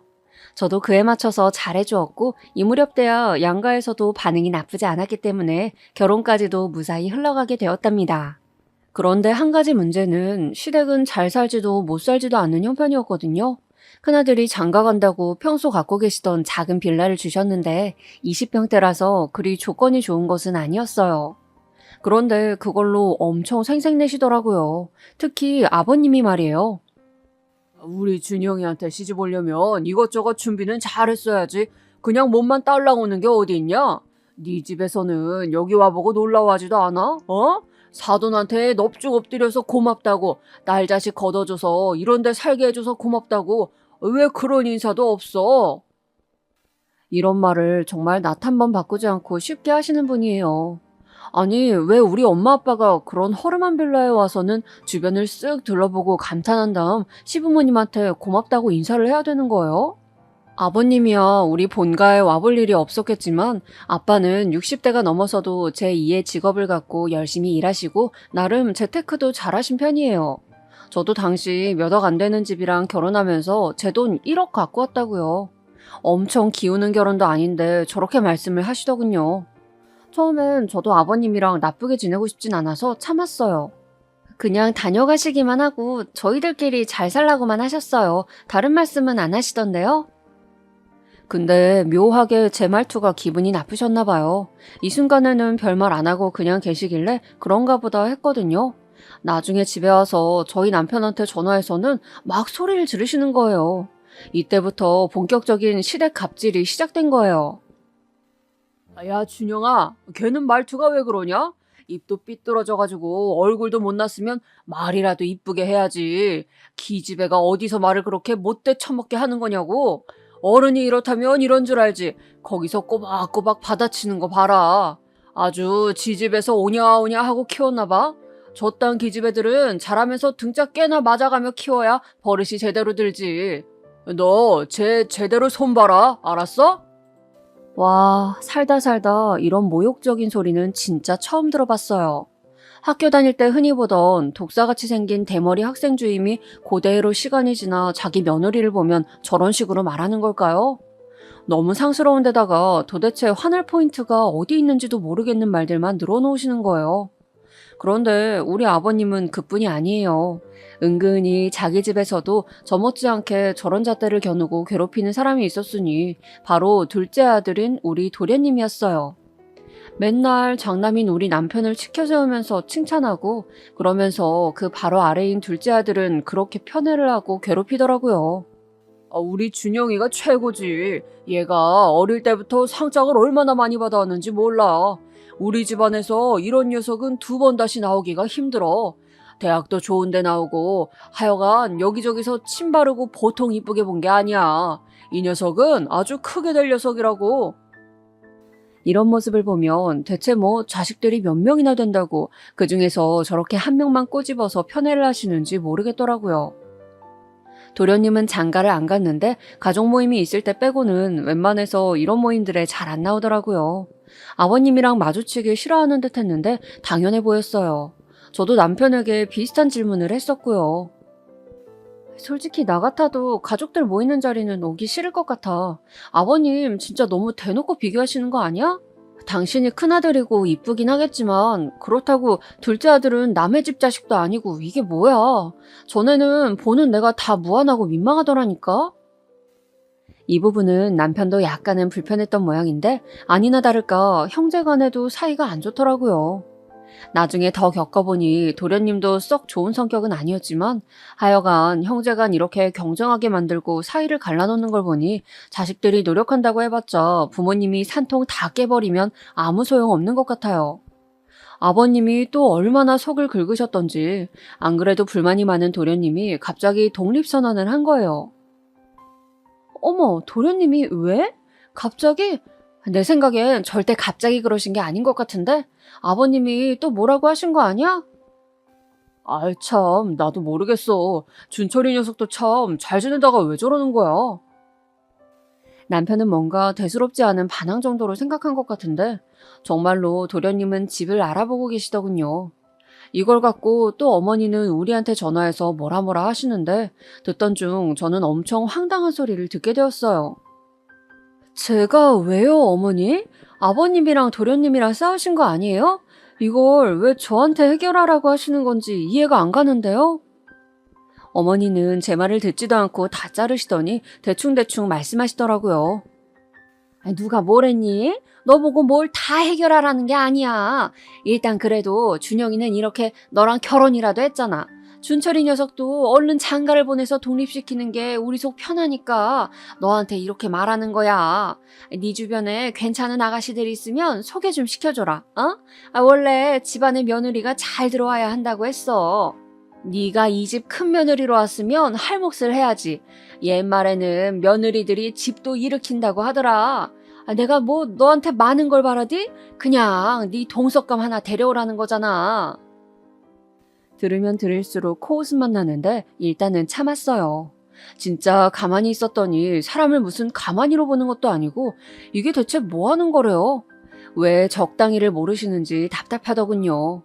일단 전 모른 척했지만 진짜 하루가 멀다 하고 자꾸 전화해서 우는 소리를 하시는 거예요. 아직도 네 동석감 안 알아봤어? 준철이가 하루가 멀다 하고 짜증만 내고 우리 전화는 받지도 않는다. 네가 좀 달래봐라. 이쯤 되니까 저도 좀 화가 나더라고요. 어머니, 이걸 왜 제가 중재해야 하는 건지 모르겠어요. 제가 소개를 안 시켜드려서 도련님이 집을 나가신 건가요? 그렇다 치면 도련님도 너무 이상한 거잖아요. 왜 이게 제 책임이 된 거예요, 어머니? 어머니는 제가 뭐라고 따지건 말건 안중에도 없으시고 무조건 자기 얘기를 해야 되는 분이셨어요. 지금 그런 거 가타부타 따질 때야? 네 아버님도 지금 준철이랑 싸우고 아주 시름시름 앓고 있어. 우리한테 방법은 너밖에 없는데 그럼 어쩌냐? 가족끼리 그런 것도 못 해줘? 얼씨구, 가족이라면서 이렇게 매일매일 아침마다 전화해서 사람을 닥달하고 괴롭혀도 되는 건가요? 듣다 너무 어이가 없었지만 일단은 좀 참아보기로 했어요. 당시 저도 임신 준비하느라 예민했었고 더 이상 고민거리를 늘리고 싶진 않았거든요. 그런데 솔직히 저도 우리 시댁 답이 안 나오는데 여기 둘째 며느리 자리를 누구한테 주겠어요? 아무리 머리를 굴려봐도 생각나는 사람이 없더라고요. 결국 저한테 넘어온 공을 남편에게 넘기기로 했답니다. 당신이 좀 알아봐. 회사에 여직원이나 누구 없어? 내 주변 애들은 지금 다 만나는 애가 있거나 연애할 생각이 없대. 맨날 어머니 저렇게 전화 걸어오시는데 내가 진짜 너무 스트레스야. 왜 당신은 안 알아봐? 당신은 형이잖아. 누가 봐도 틀림없는 말을 했는데 제 말투가 마음에 안 든다며 남편은 이상한 데에서 짜증을 내는 거예요. 너 왜 그렇게 말꼬리를 잡아? 우리 엄마가 뭐 널 잡으려고 그런 얘기를 한 마냥 기분 나쁘게 말하냐? 엄마야, 네가 이 집에서 엄마 외에 유일한 여자고 너를 편하게 생각하니까 의논하는 거지. 나도 알아보긴 할 텐데 그렇게 너무 스트레스 받는다는 식으로 말하지 마. 참, 제가 어쩌자고 이런 인간 역성을 들어줘가며 아기를 갖겠다고 그렇게 노력을 했는지 모르겠어요. 이러는 사이 시간은 점점 지나고 저는 임신이 잘 안 되어 아주 마음이 조급할 때였거든요. 우리 쪽에서 임신도 도련님을 위한 참한 색식감도 소식이 없으니 어머님이랑 아버님은 아주 속이 타들어가다 못해 뒤집어지실 지경이었나 봐요. 이윽고는 아버님이 저한테 전화를 하셨는데 이때 너무 기분이 나빠서 그런지 홧김에 남편을 찔러다가 결국 소개팅을 주선했답니다.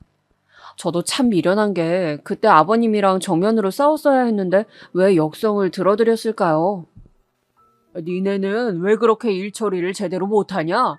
아니, 니들만 잘 살면 다야? 괜찮은 아가씨 좀 데려오라니까 그것도 못해. 내 주변 친구들은 전부 장가들 보내자마자 손주들 안겨주는데 그것도 못하고 대체 하는 게 뭐야? 준영이야 문제가 하나도 없지. 하여간 씨가 들어올 자리가 좋아야 되는데 애초에 자리를 잘못 깔았어. 진짜 어이없는 게 어떻게 이런 말을 하나도 거르지 않고 며느리한테 그냥 그대로 다 던져버리시는 걸까요? 그러면서 역시나 그 변함없는 레파토리가 또 등장하게 된 거예요. 애초에 그게 불만이었다고 말을 하시던가 계속 돌려가면서 저를 괴롭히시더군요. 우리 준영이 덕에 저런 집 얻어서 사는 줄도 모르고 돈 무서운 줄도 모르고 고마운 것도 모르는 너 같은 애는 진짜 혼 좀 나봐야 돼. 며느리 잘 얻어서 얼마든지 잘 살 수 있었는데 너 하나 때문에 지금 줄이 줄줄이 막혀가지고 네 시동생 장가 못 가. 우리 준영이도 자식 못 얻어. 이게 뭐냐? 니네 애미애비는 그래놓고도 잠이 온다냐? 하다 이렇게 얘기가 진행되니까 좀 참기 힘들더군요. 이때 저도 그냥 아버님이랑 정면으로 들이받아서 싸워야 했는데 제 몸이 많이 안 좋을 때였어요. 충격은 충격대로 받고 딱히 아버님과 싸울 에너지도 없었거든요. 이때 저는 이 통화 내역이 그대로 녹음된 것을 남편에게 들려줘 버렸어요. 제 핸드폰은 자동 녹음되는 거라 딱히 제가 의도하지 않아도 이렇게 되거든요. 이날은 하도 화가 나서 퇴근한 남편한테 들려주었더니 자기도 좀 멋쩍은지 저랑 눈을 못 마주치더군요. 전 딱 잘라 말했어요. 다 필요 없고 당신이 해결해. 누굴 데려오던 제발 그 지겨운 도련님 소개팅인지 뭔지 당신이 다 알아서 하라고. 세상 천지에 동서자리를 스스로 알아서 준비해오는 며느리가 어딨냐? 있으면 당신이 알아보고 그 자리도 새로 얻던지 해. 저도 많이 예민한 터였고 남편도 이때 부글부글 끓는 듯한 표정이었지만 참더라고요. 100번 양보해서 솔직히 이게 다 누구 잘못이에요? 남편이랑 엮였다가 줄줄이 얻어걸리게 된 건데 모든 책임은 남편이 져야 하는 건 맞잖아요. 그렇게 해서 남편네 회사에서 두루두루 알아본 다음 그제서야 아가씨를 하나 알아와가지고 겨우 소개팅을 주선시키게 되었어요. 이걸 갖고도 처음에 말이 많았던 게 저는 처음에 아버님, 어머님이랑 도련님 간에 얘기가 다 된 줄 알았거든요. 그런데 그런 것도 아니고 그냥 막연하게 얘기가 나온 거예요. 도련님은 진즉 독립해서 자기 삶 잘 살고 있는데 장가 얘기가 부모님으로부터 나왔다고 하니까 저한테 막 성질을 내시는 거예요. 형수님, 누가 그런 거 해달라고 했나요? 참 할 일 없고 한가하신가 봐요. 그냥 형이랑 형수님 두 분만 잘 살면 되지 왜 저까지 끌어당기십니까? 됐고 저는 필요 없으니 물으시던지 하세요. 이것도 형인 남편이 말을 하면 될 것을 남편은 형제간에 멋쩍다면서 절 시킨 것이었거든요. 그랬는데 반응이 이 모양으로 나오니까 화가 치밀었어요. 도련님, 저도 그러고 싶지 않았거든요. 그럼 도련님이 직접 부모님께 전화하셔서 이런 거 안 한다고 하세요. 저는 또 얘기가 된 줄 알았어요. 하도 소개시켜주라고 해서. 어렵게 소개팅 자리 만든 거라고요. 싫으면 하지 마시고 대신 부모님께는 직접 본인이 얘기하세요. 그러자 도련님은 씩씩거리더니 전화를 끊어버렸고 이렇게 해서 저는 일단락이 된 줄 알았어요. 그런데 세상에 저희 집을 쾅쾅 두드리는 소리가 나는 거예요. 발로 차는 듯한 느낌의 소리가 나서 얼른 나가보았더니 그 자리엔 다름 아닌 아버님이 서 계시더군요. 너 바보야? 엥? 너 바보냐고? 이러면서 저한테 막 화를 내시는데 이유인즉슨 도련님이 아버님을 찾아가서 아주 한바탕을 했나 봐요. 일하시다가 갑자기 둘째 아들한테 날벼락 같은 소리를 듣고 나선 그 화풀이를 또 저한테 하시더군요. 그러면서 상황이 얼마나 웃기게 흘러갔냐면 평소에 아버님한테 쌓인 게 많았던 도련님은 이런 흐름이 정말 못 견디게 싫었나 봐요. 아주 거세게 대드셨나 보더군요. 이거 봐라 이거. 준철이 그 녀석이 밀어가지고 내가 넘어졌어. 다 너 때문이야. 일 처리를 그따위로 하냐? 누가 애 장가를 보내랬지 부모 자식 간에 싸움을 붙여. 하여간 멍청한 게 기어들어와가지고는. 진짜 저는 누가 저한테 설명 좀 해줬으면 좋겠어요. 이게 왜 제 탓이고 제가 멍청하다는 소리를 들어야 하는지 말이에요. 둘이서 자전거 가게 앞에서 소리소리 지르고 화를 냈고 화를 못 이긴 아버님이 도련님에게 책자인지 전단지인지를 집어던지셨나 봐요. 어린 자식 때리던 버릇을 아들이 30 중반이 넘었는데도 그대로 하려고 드니 이제 아들인 도련님도 열이 받아서 힘으로 그걸 막았나 봐요. 그러다가 아버님은 전혀 예상을 못하고 있었기에 뒤로 벌러덩 넘어갔고 따지고 보면 일방적으로 때리려 든 건 아버님이지 도련님은 아니거든요. 그걸 갖다가 아버님은 절 보고 부모 자식 간에 몸싸움을 붙인 못된 인간이라며 멍청이니 뭐니 막말을 하시더군요. 그나마 다행인 건 중간쯤 우리 집에 엄마가 오셨다는 거예요. 엄마는 건물 밖에서부터 나는 시끄러운 소리를 듣고 설마 하며 올라왔는데 그게 딸네 집이었던 거예요.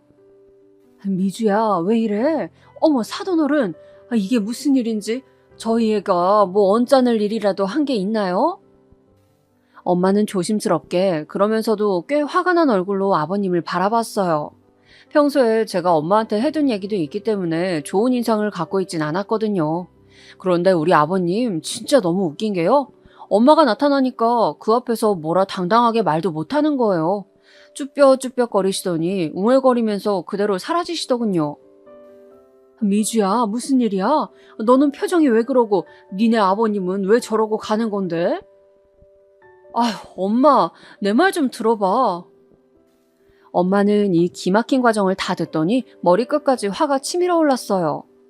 네, 이놈의 노친네 가만 안 둬. 쫓아가서 머리털을 다 뽑아버릴까 보다. 이깟 코딱지만한 집 줘놓고 아니 막말로 이걸 뭐 너를 줬어 어쨌어? 여기 세대주가 너냐고. 지 아들놈이지. 왜 생색을 못 내가지고 생난리야? 엄마가 이렇게 시원하게 화를 내주는 덕에 저도 좀 있기도 했고 한 몇 주간은 아버님이 연락도 안 하셨어요. 아마 집에 가서 뭐 얘기를 하셨는진 모르겠지만 그 기간 동안에는 어머니한테도 전화 한 통 안 걸려오더라고요. 저를 아무리 만만하게 보고 우습게 여겨봤자 그 부모가 있는 앞에서는 차마 뭐라 할 수가 없었나 봐요. 진짜 어이가 없더라고요. 하지만 이러니 저러니 해도 여기서 제일 중요한 건 남편의 반응 아니겠어요? 돌아온 남편에게 그날 있었던 일을 말했지만 남편은 속 시원하게 제 마음을 달래주지 않더군요. 지도 많이 힘들고 지쳤다나요. 그만 좀 해. 도대체 이런 일이 몇 번째야? 왜 자꾸 너랑 엄마, 아버지, 그리고 준철이 넷이서 일을 터뜨리는지 모르겠어. 나는 할 만큼 했잖아. 네가 준철이 소개해줄 아가씨 알아보라고 해서 힘들게 영업팀 직원한테 알아봐줬어. 그런데도 안 만난다고 하지. 그래놓고 또 아버지랑 준철이가 싸웠다고 하지. 아버지랑 너도 싸웠다고 하고 거기에 장모님까지 껴서 대체 이게 뭐냐? 진짜 다들 날 괴롭히려고 작정이라도 한 거야? 저도 참 바보 같긴 했던 게 남편이 이 정도로 말을 했으면 이 인간도 남 탓하기 좋아하는 이 집안 핏줄이란 걸 알아차려야 했어요. 아니 충분히 힌트를 주고 있는데도 저는 못 알아먹고 그냥 씩씩거리고 화만 내고 며칠 냉전만 가졌어요. 그러고 몇 달 지나서 어쩌다가 임신에 성공하게 된 거예요. 확실히 시댁에서 어떤 터치도 없이 조용하다 보니까 순조롭게 임신이 되더군요. 하지만 아기 자체는 축복이었는지 몰라도 어쩌면 이 집과 연결고리가 더는 없었어야 했는데 그게 좀 아쉽기는 해요. 제가 막 임신 초기를 지나고 안정기에 접어들었을 무렵 남편과 둘의 여행 계획을 세웠어요. 그런데 이 인간이 갑작스레 거기다가 지 부모님을 끼워 넣는 거예요. 저번에 장모님이랑도 다녀왔으니까 우리 이번에는 엄마 아빠 모시고 가자. 준철이랑 거의 의절하듯 지내면서 두 분 다 너무 외로워하고 힘들어하셔. 이런 때 우리가 같이 모시고 가면 너무 좋아하실 거야, 어? 남편의 이 말을 들으니 머리가 멍해지는 것 같더라고요. 우리 엄마가 간 건 이유가 있었어요. 엄마가 제주도에 지인분이 하는 식당을 알고 계셨고 얼마 안 있어 엄마 생신도 있으니까 같이 모시고 간 거였거든요. 그런데 그런 거 아무것도 없이 그냥 무작정 자기 부모님을 모시고 가자고 막 우기는 거예요. 당신 왜 그래? 효자병 걸린 사람도 아니고 자꾸 나서서 일을 만들어? 우리 엄마는 생신이었잖아. 어머님 아버님이랑은 두 분 생신일 때 각각 강원도 여행도 다녀왔었고 우리 엄마랑 간 건 처음이었어. 그런데 그걸 꼭 똑같이 그대로 따라야 성이 풀려? 나 임신해서 몸도 불편한데 가서 어머니 아버님 드실 밥까지 하라고? 점점 날카로워진 저는 아주 공격적으로 따지듯이 말을 했고 남편은 제가 아직 배가 많이 안 불러와서 그런지 체감이 안 되었나 봐요. 뭐가 그렇게 힘드냐는 어투더군요. 왜 그렇게 힘들어해? 너 한창 초기에 입도 탄다고 난리였잖아. 그때 지나서 괜찮다고 장모님 모시고 여행까지 갔어. 그런데 갑자기 우리 엄마 아빠 모시고 가려고 하니까 몸이 불편한 것 같아? 너 진짜 너무하다. 임신한 게 뭐가 그렇게 대단한 일인데? 남들 다 하는 임신이 왜 너만 힘들어? 가서 밥하는 게 왜? 나도 하면 되잖아. 아니면 밖에 나가서 사 먹던가. 왜 해보지도 않고 먼저 우리 엄마 아빠를 나쁜 사람들로 만드냐고. 와, 연애할 때는 이런 사람인지 몰랐는데 이런 꼴을 보니까 영락없는 남의 집 응석쟁이 아들 같더라고요. 제 남편이자 제 아들의 아버지가 돼줄 사람이 아니고 그냥 어느 집 덩치만 크고 울보 떼쟁이 같은 아들로 보였어요. 저보다 나이도 많으면서 어쩜 이렇게 철도 없고 지질이 미운 말만 하는 걸까요? 하지만 저는 참 속이 터지게도 이때 또 참았어요. 사실상 임신하고 몇 개월 안 된 여자가 어떻게 이 무렵에 이혼을 생각할 수 있겠어요. 남편 하는 짓 조금 마음에 안 든다고 시부모가 싫다고 곧장 갈라설 생각은 못 하잖아요.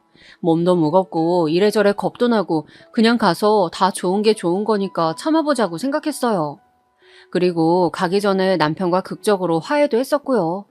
미주야, 내가 가서 다 할 테니까 너는 진짜 아무것도 하지 마. 꼼짝도 하면 안 돼, 알았지? 내가 다 알아서 할 거야. 맛집도 다 알아뒀고 한 끼 정도는 엄마 아빠가 찾으실 것 같아서 장도 봐놨어. 밀키트도 사왔고. 그러니까 너도 그냥 재미있게 놀면 돼. 운전도 전부 내가 할게. 이렇게 아주 열정적으로 말을 하더군요. 그래서 그러려니 하고 일단 움직이게 되었는데 너무 웃긴 게 그날 갑자기 너무 당황스러운 그림이 만들어진 거예요. 그렇게 의절하다시피 했다던 도련님이 대뜸 나타났지 뭐예요? 아, 도련님도 오셨어요? 말씀을 하시지. 저희 숙소가 방 2개인데. 그러자 아버님은 또 뭐가 큰일이냐는 듯이 말씀하시는 거예요. 까짓 거 방 하나에서 다 같이 자면 되지 뭐가 문제야? 이놈이 간만에 아들 노릇 하겠다는데 가서 지가 밥도 다 산다더라. 그럼 된 거 아니야? 사실 말이야 말이지 저는 시부모님이랑 여행 가서 아무리 방을 따로 쓴다 해도 좀 불편했어요. 임신한 상태고 몸 눕히는 것도 쉽지 않은데 말이에요. 그런데 거기에 도련님이 가신다니 거실에서 그냥 잘할 수도 없고 진짜 너무 짜증나더라고요. 아니나 다를까 여행 가서도 화나는 일 투성이었어요. 남편은 분명히 맛집을 다 알아왔는데 어머니가 거기서 고집을 부리시는 거예요. 이런 데 와서 뭐하러 저런 집들 전기세를 벌어주고 있어? 우리는 눈으로 구경하고 먹는 건 다 해먹는 거야. 아, 그러려고 숙소도 돈 내고 쓰는 거 아니야? 뭐 잠만 자고 가라고 그렇게 돈 받는 거 아닐 거 아니야. 됐고 여기 내가 반찬도 갖고 오고 상추쌈이랑 쌀도 갖고 왔다. 니들한텐 말하려다가 또 니들 고생시킨다고 할까봐 내가 다 갖고 왔어. 어휴, 진짜 이때 숙소에서 이것저것 펼쳐놓으시는데 진짜 그 궁상 맞은 모습이 너무 정 떨어지더라고요.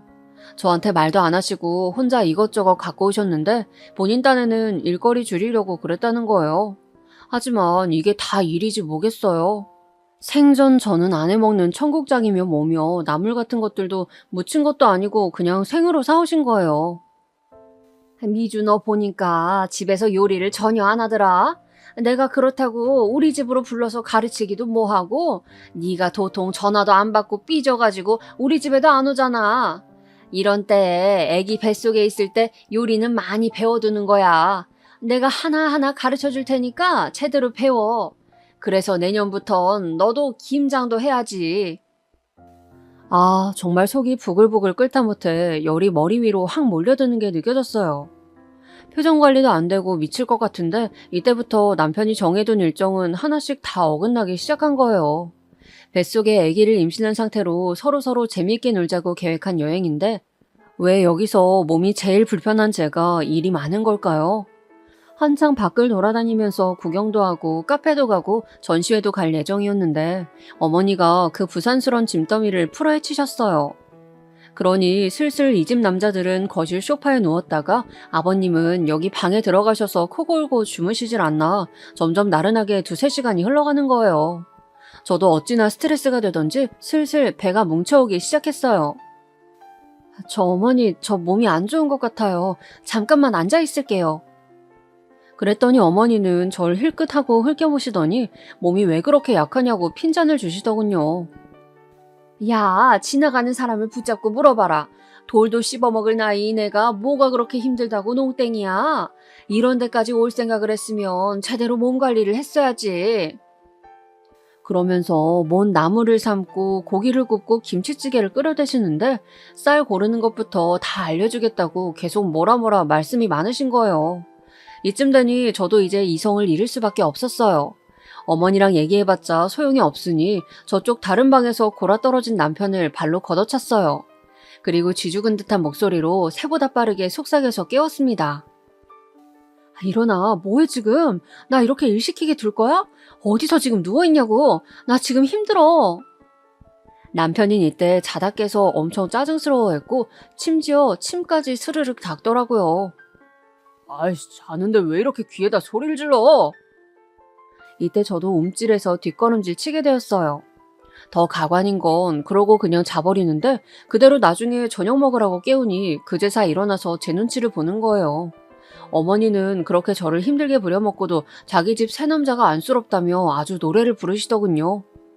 우리 집은 이렇게 식구들끼리 남자 셋에 낑겨서 내가 기도 못 피고 살아왔어.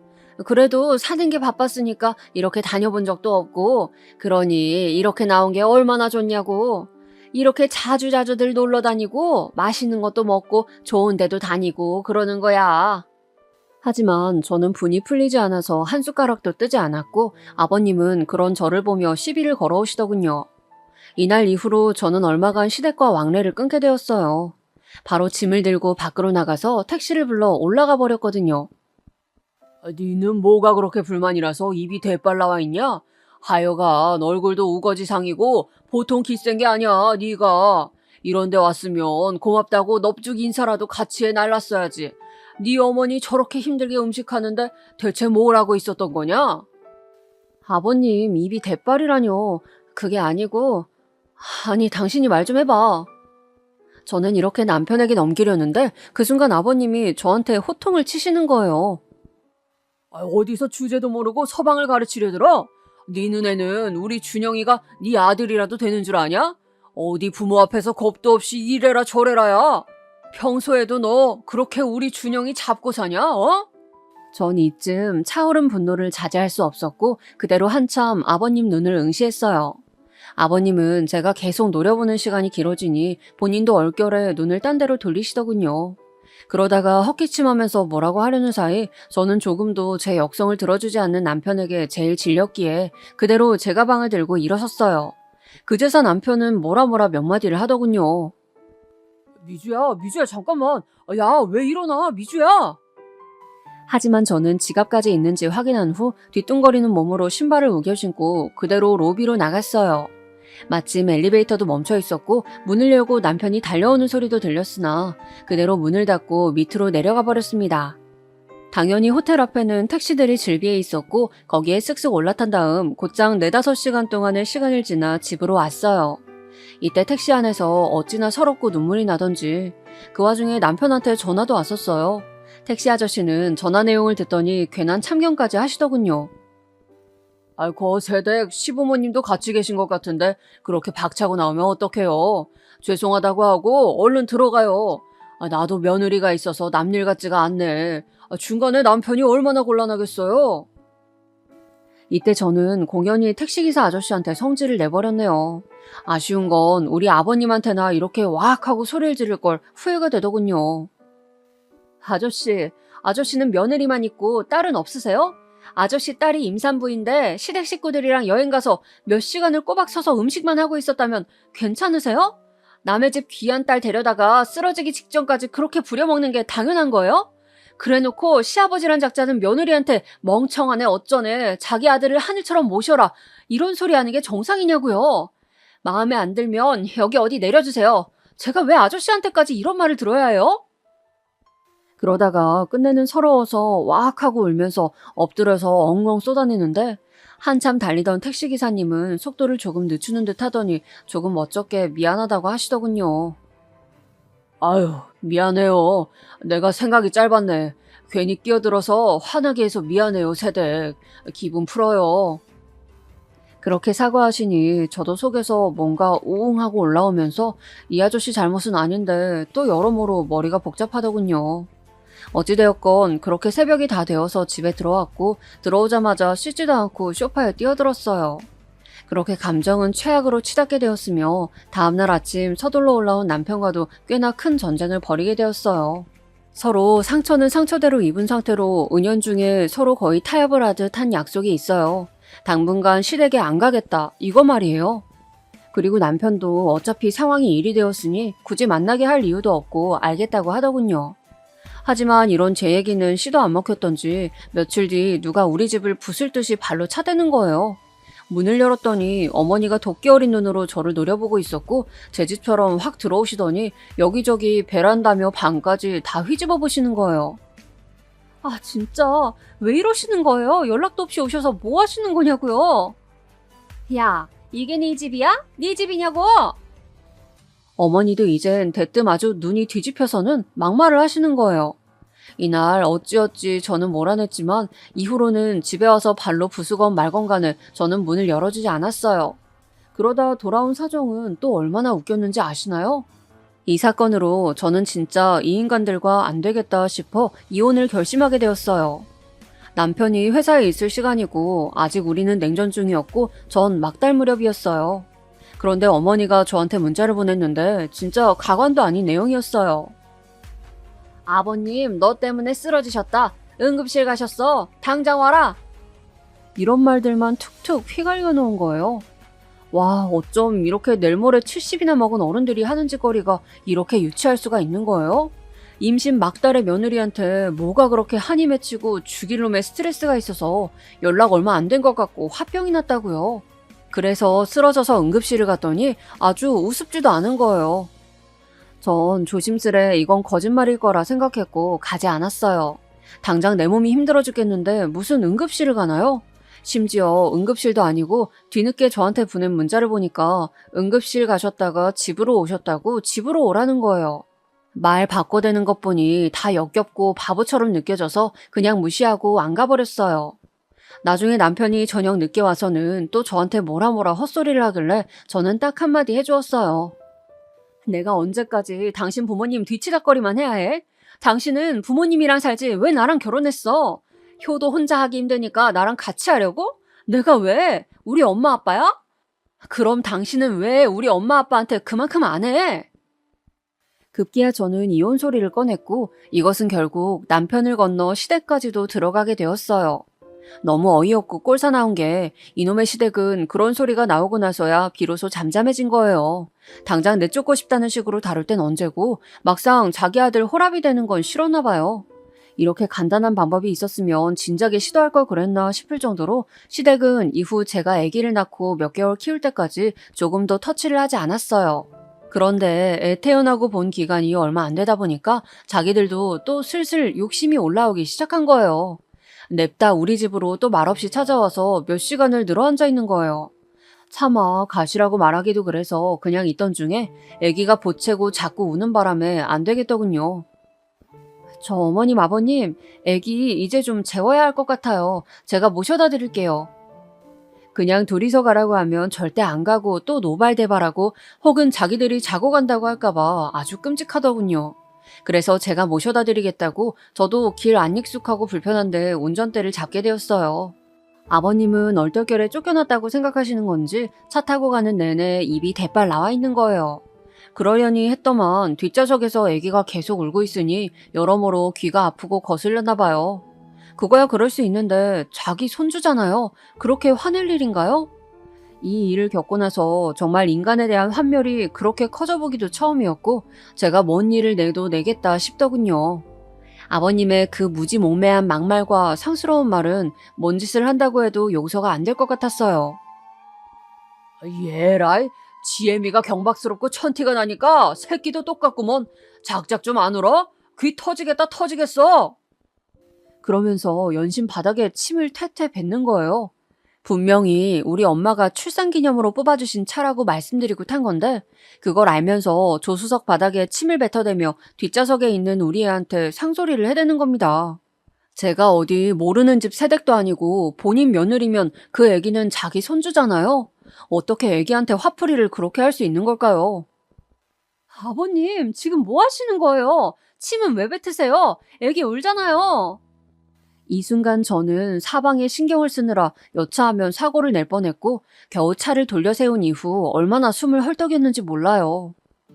내리세요. 내리시라고요. 그러자 뒷좌석에 있던 어머니까지 저보고 미쳤냐고 했으나 저는 엄연히 집 근처이시니 내리시라고 했어요. 도저히 안 되겠네요. 애도 지금 자지러지기 일보 직전이고 저 지금 사고 낼 뻔했어요. 냈다 죽을 뻔했다고요. 정신 사나워서 더 이상 못 가겠어요. 저도 병원 가야 될 것 같으니 어머니 아버님 그만 내려주세요. 본인들도 사고가 무섭긴 했는지 일단 내리긴 했지만 제가 두근거리는 가슴을 안고 한참을 운전대를 잡고 엎드려 있는 내내 계속해서 둘은 번갈아가며 전화를 해대더군요. 결국 전화를 꺼버리고 저는 가슴을 치고 두들겨가며 제 자신을 달래가면서 겨우겨우 집으로 운전해서 왔어요. 그 와중에도 우리 애는 귀가 찢어질 듯 울어대고 있었고 그러고 집 안에 들어오니 아주 그대로 뻗어서 잠들었어요. 이때 저는 남편에게 전화해서 울며불며 이제 너랑 못 산다고 나 병원 가서 치료받아야 될 것 같다고 악을 썼어요. 남편은 처음에 저한테 화를 내다가 제가 블랙박스며 이런 것들을 보여주니 또 바보처럼 그제서야 코가 확 꺾이더군요. 자기도 약간은 좀 뭐하긴 하다 싶었는지 또 얼마간 시댁 식구들은 안 왔어요. 하지만 전 마음속 화병을 어찌할 길이 없어서 한의원을 다니게 되었고 남편과의 사이는 좁혀지지 않았습니다. 그러던 차 2년쯤 지났을까요? 시댁과 왕래도 잘 안 했고 저는 엄마에게 아이를 맡기고 일을 다닌 지 한 6개월쯤 되었을 때일 거예요. 제가 남편보다 일찍 퇴근한 날이었는데 그날 정말 새삼스럽게 어머니랑 아버님이 찾아오신 거예요. 너무 오랜만에 이렇게 따로 보는 거라 저도 감정이 그렇게 격하진 않았는데 역시 사람 참 안 변하나 봐요. 아들 눈치에 못 왔을 뿐 저에 대한 인식은 그들 안에서 여전히 네 집 강아지만도 못하더군요. 어떻게 며느리가 돈 벌고 있다는 소식을 듣고 와서 냉큼 돈을 또 내놓으라고 하나요? 무슨 돈이요? 왜요? 제가 왜 드려야 하는데요? 너 말이야. 너는 진짜 그놈의 말버릇 좀 고쳐. 아주 싹퉁 바가지가 없어. 우리가 얼마나 널 벼르고 별렀는지 아냐? 이러고 있는 와중에 아버님은 딴엔 또 본인이 남자라고 으름장을 놓으시면서 끼어드시더군요. 저를 아주 겁줘서 깔아뭉기겠다는 생각이 만연해 보였고 와중에 제가 버는 몇 푼의 돈이 자기 돈이라고 생각되는 듯 했어요. 며느리라는 게 들어와가지고 몇 년을 이렇게 속을 썩이고 우릴 못살게 굴고 네가 한 게 뭐가 있냐? 우리가 널 시집살이를 시켰냐? 뭘 어쨌냐? 집이 어려울 때에는 도울 생각을 해야지. 애 놔두고 나가서 돈 번다며? 그것도 다 우리가 집 해주고 준영이가 먹여 살리니 네가 나가서 돈도 벌고 하는 거 아니냐. 그럼 집이 어려울 땐 도와야지. 너무 말 같지도 않은 멍청한 소리라 제대로 안 듣긴 했는데 대충 뉘앙스가 뭐 아버님 사업이 잘 안 된다는 것 같았어요. 그게 저랑 무슨 상관인데요. 제가 돈 버는 거에 두 분이 해주신 게 뭐가 있어요? 천하네 멍청하네 경박하네 할 땐 언제고 뭔 놈의 돈을 찾아요. 그러면서 저는 순간적으로 이전 일이 떠올라서 저도 역겹다는 듯이 똑같이 했을 뿐인데 하필 이게 이렇게 일이 될 줄 몰랐어요. 나도 모르게 막 분이 오르고 화가 격하게 오른 거로 전에 아버님이 제 차 조수석에 침을 뱉어대듯 저도 현관바닥에 침을 뱉으려고 했거든요. 당장 나가라는 의미로. 뭐가 어찌되었건 버릇없는 건 똑같았지만 하여간 공교롭게도 하필 침이 아버님 턱 쪽으로 튄 거예요. 이 인연이? 그러면서 마구 길길이 날뛰고 발을 탕탕 굴러대시는데 전 그냥 나가시라고 어찌어찌 밀어냈어요. 시끄러워지는 거 너무 싫고 이 집 인간들이랑 더 이상 상종하고 싶지 않았어요.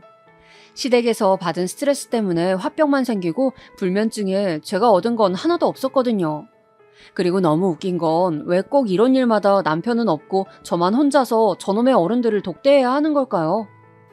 이 일로 시부모님은 며느리한테 폭행을 당했다며 고소한다고 생 난리를 피우는 거예요. 저는 그러시라고 했어요. 이혼도 생각하고 있는 마당에 딱히 뭐가 무서울 게 있나요? 해보세요. 고소하실 거면 하시라고요. 저도 아버님이 저한테 했던 막말이랑 제 차에 침 뱉고 욕하신 거 다 자료 있어요. 그리고 이 사람이랑도 안 살고 이혼할 거고 애도 데리고 나갈 거예요. 사실 이 정도까지 상황이 악화될 줄 모르셨던 우리 엄마 아빠는 처음 제 결심을 들었을 땐 이혼 못하게 하셨어요. 사돈욕을 실컷 하시긴 했지만 애까지 낳아놓고 부부가 그리 쉽게 갈라서는 건 아니라고 하셨거든요. 하지만 시댁에서 저를 고소한 애 만에 얘기가 나오고 이제 반년차 월급을 받아오기 시작한 저에게 노골적으로 돈을 요구하신 것, 이런 걸 들으니 우리 엄마 아빠도 화나지 않겠나요? 특히 아빠가 절레절레 고개를 저으셨어요. 난 몰라. 난 모른다. 그러게 왜 그딴 집이랑 결혼을 해갖고는. 하여간 됐어. 이제 와서 뭘 어쩌겠냐? 아니다 싶으면 못 사는 거야. 그런 환경에서 어떻게 애를 키우고 천년만년 살겠어. 네가 알아서 정리하고 애 데리고 집으로 들어와. 아빠가 제일 뭐라고 할 줄 알았는데 딸이 이렇게 고생하고 있다는 얘기를 들으니 힘드셨나 봐요. 여지껏 제가 겪어온 일은 엄마한테만 많이 말했었고 엄마도 예민한 아빠한테 자세히는 말씀을 안 하셨더군요. 아빠는 절대 이혼은 못하게 하려는 생각이셨다가 다 듣고 너무 갑갑하셨는지 안경을 벗으시고는 몇 번이나 눈을 매만지며 괴로워하시더군요. 그 부분을 보니 저도 마음이 많이 아팠어요. 웬만하면 그럭저럭 잘 살아내고 싶었는데 어쩌다 이렇게 흘러가게 된 건지 누구를 원망해야 할지 잘 모르겠더군요. 아무튼 이렇게 뼈아프게 가슴이 타들어가듯 우리 친정부모님의 허락을 받고 이혼을 결정하게 되었는데요. 이건 저 혼자 결정하는 게 아니다 보니 결혼만큼이나 복잡했어요. 남편은 절대 이혼은 안 된다, 소송으로 가자는 주의인데 제일 웃기는 건 아버님, 제 시아버지라는 작자입니다. 이 문제를 갖고 아들이랑 둘이 또 싸우고 있더라고요. 제가 전화를 안 받으니 또 뭐라 문자를 길게 보내놨어요. 어머니를 시켜서 말이에요. 이혼을 하던 사모를 하던 네 멋대로 하고 우리 준영이 위자료나 제대로 챙겨라. 너 같은 것을 며느리로 들인 걸 평생 후회하고 살 거다. 너도 네 원하는 대로 잘 살 거란 기대는 하지 마라. 아니 무슨 이딴 소리를 보내면서 위자료를 달라는 건지 도대체가 생각이란 걸 할 줄 모르는 인간들이에요. 게다가 이 문제로 남편과 왈가왈부하며 다투던 중 알게 된 기막힌 사실이 있는데요. 시아버지가 세상 그렇게 귀하다고 치켜세우던 본인 아들에게 이 위자료를 자기를 달라며 부자간의 싸움이 벌어지고 있다는 겁니다. 듣고도 솔직히 믿겨지시나요? 사업 안 된다며 며느리인 저한테 돈 달라고 당당하게 떠들더니 얼마나 돈 갖다 쓸 데가 없으면 아들의 이혼 위자료를 갖다가 달라고 하냐고요. 그리고 그걸 갖고 공상맞게 지들끼리도 싸우고 있다는 거예요. 듣다 엄마도 이 부분까지 듣고선 정말 너무 어이가 없었나 봐요. 야, 진짜 세상에 뭐 그딴 집이 다 있냐? 사업이 뭘 어떻게 잘못되었길래 아들 이혼 위자료를 받아 챙겨서 메꿀 생각을 한대? 아니, 뭐 사업 망하다 못해 거지가 되었다고 해도 차마 그 돈 땡겼을 생각은 못하겠다. 어쩌다 그런 작자를 시아버지라고 알고 살았냐? 아, 진짜 미치겠다. 이건 이혼을 시원하게 해도 어디 창피해서 말도 못하겠어. 정말 평생의 수치다, 수치. 이러니 우리 집에서는 그냥 돈 얼마 줘버리고 끝내라고 하는데 저는 여기서 요구하는 돈을 줄 생각이 없어요. 물론 남편도 나름 양심이 없진 않은지 엄청난 금액을 말한 것은 아니긴 해요. 하지만 단돈 1원도 이 집에 주고 싶지 않거든요. 제 마음이야 그렇긴 한데 사실 또 그러자니 소송으로 가면 귀찮아지고 이것도 돈이 들고 하여간 이혼을 결정하고 나서도 성가신 부분들이 많네요. 결혼할 때 시끄러웠던 집은 이혼할 때는 10배는 더 골치 아픈 것 같아요. 어찌되었건 하루라도 빨리 정리하고 싶은 마음입니다.